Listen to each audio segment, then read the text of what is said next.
Book audio में स्वागत करता हूं। मैं आपका दोस्त ब्रजेश और दोस्तों अजीश नायर का लिखा हुआ उपन्यास फकीरा मैं आपके लिए लेकर आया हूं। और पिछले अंक में हमने जाना कि कुसुम किसी भी तरह से मुझसे ट्यूशन पढ़ना चाहती थी, लेकिन मैं अपना फोकस अपने काम पर ही रखना चाहता था। वो मुझे गंभीरता से देखने लगी और अगले ही पल जोर जोर से हंसने लगी। उसकी पागलों जैसी हंसी मेरी समझ के बाहर थी। आसपास के लोग देखने लगे पर वो बेफिक्र और बिंदास होकर हंसे जा रहे थे। मुझे बहुत गुस्सा आ रहा था। मैंने कहा, गुड्डी सब देख रहे हैं। वो शांत हो गई और बोली, पागल हो आप, पूरे पागल। अरे क्या हुआ? नहीं कुछ नहीं, पर इतने सीरियसली क्यों कह रहे हो? मत पढ़ाओ, ओके? अब खुश?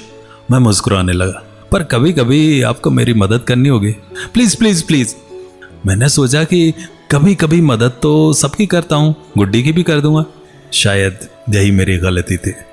मैंने अपने जीवन में मोहब्बत का दरवाज़ा ना चाह कर भी खोल दिया था। मैंने कहा, ठीक है, पर कभी कभी। थैंक्स। आप नहीं जानते मैं कितनी परेशान थी।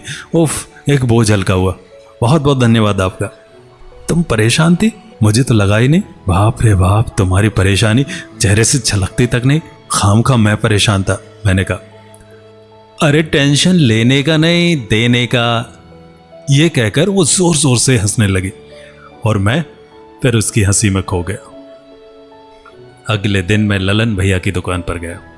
ललन भैया की चाय की दुकान थी। वैसे तो भैया काफी पढ़े लिखे नहीं थे, पर जिंदगी की समझ उनको मुझसे ज्यादा थी। मैं अक्सर उनकी दुकान पर चला जाता और चाय की चुस्की के साथ अपना वक्त भी काट लेता। उनकी चाय में एक अलग सा जादू था। थकावट हो या किसी समस्या से मन परेशान हो, उनके सामने बैठकर चाय की चुस्की लेने से मन बड़ा हल्का हो जाता था। उनकी बातें मुझे परेशानी से निकालने के लिए काफ़ी थे। और सबसे बड़ी बात यह थी कि वे मुझे समझते थे। मेरी ज़िंदगी की हर बात को वे काफ़ी अच्छे से समझते थे। मैं इस बार उनसे गुड्डी के बारे में बात करूं। प्यार मोहब्बत में मानो ललन भैया को महारत हासिल था। लड़के अक्सर उनसे सलाह मशवरा लिया करते थे। पता नहीं मोहब्बत की समझ इतनी कहाँ से थी, पर उनको देखने से ऐसा लगता था कि जितना वो बाहर से खुश देखते हैं उतना वास्तव में थे नहीं। कभी कभी ऐसा लगता था कि मैं पूछ लूं, पर फिर सोचता कि अगर कुछ बात होती तो ललन भैया खुद बता देते। वे कभी किसी को दुखी नहीं देख सकते थे। जब भी कोई उदास होता तो उसकी समस्या को झटपट सुलझा देते थे। मेरे लिए तो वे बड़े भाई की तरह थे। मैं उनसे कुछ भी नहीं छुपाता था। जब मैं उनकी दुकान पर पहुंचा तो वे कुछ लोगों के लिए स्पेशल चाय बना रहे थे। मुझे देखकर मुस्कुराए। मैं भी उन्हें देखकर मुस्कुराया और कुर्सी पर बैठ गया। उन्होंने चाय बनाकर सबको दी। मैं भी चाय पीने लगा। और छोटू, क्या हाल है? वे मुझे छोटू कहकर पुकारते थे, पता नहीं क्यों, पर जब वो मुझे छोटू कहकर पुकारते तो बड़ा अच्छा लगता था। ऐसा लगता था मानो कोई अपना पुकार रहा है। उनके पुकारने के ढंग से अपनत्व झलकता था। मैंने कहा, कुछ नहीं भैया, बस आपसे मिलने आया हूँ। बहुत दिन हो गए थे आपसे मिले हुए, तो सोचा मिल लूँ। वो तो ठीक है, पर बात बता क्या है? चेहरे पर 12 क्यों बजे हुए? ललन भैया ने अनुभव को वाणी देते हुए कहा। अरे भैया, ऐसा कुछ भी नहीं है। देख छोटू, मुझसे न छुपा।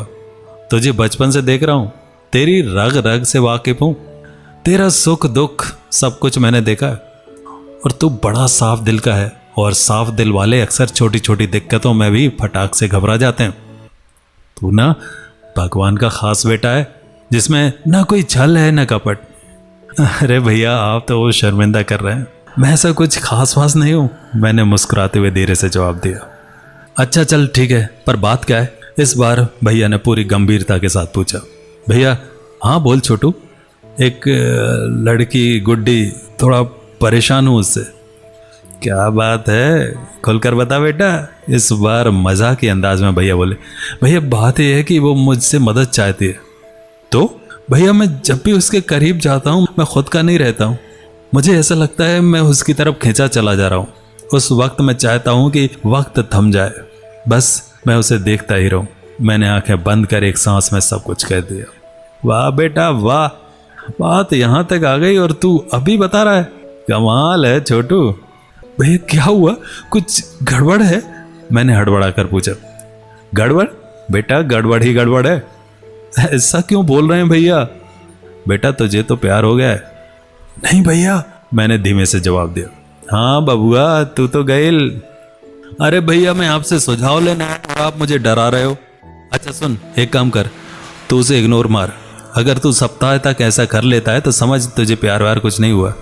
हाँ मैं इग्नोर मार सकता हूँ, और हाँ रिजल्ट लेकर आना, मैं भी देखूं कि तू कितना इग्नोर मारता है। भैया ने मंद मुस्कुराहट के साथ कहा। भैया जाना बच्चा, मैं हूं ना। घर तो आ गया, पर सच तो ये था कि गुड्डी को इग्नोर मारना बहुत ही मुश्किल काम था। वो इतनी चुलबुली थी कि ना चाह कर भी मेरी नजरें उस पर टिकती थी।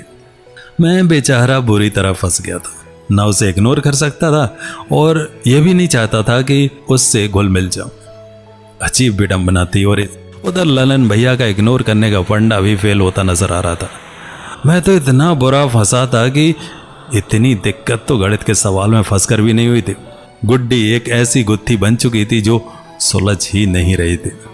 शाम को घर में बैठकर पढ़ने की कोशिश कर रहा था, पर दिमाग गुड्डी को बाहर निकाल ही नहीं पा रहा था। पढ़ाई तो इस गुड्डी के सामने फेल थी। मैं परेशान हो रहा था। अब मैंने ठान लिया था कि पक्का इस गुड्डी के एपिसोड का द एंड करके रहूंगा। मैं उठा और सीधे नहाने चला गया।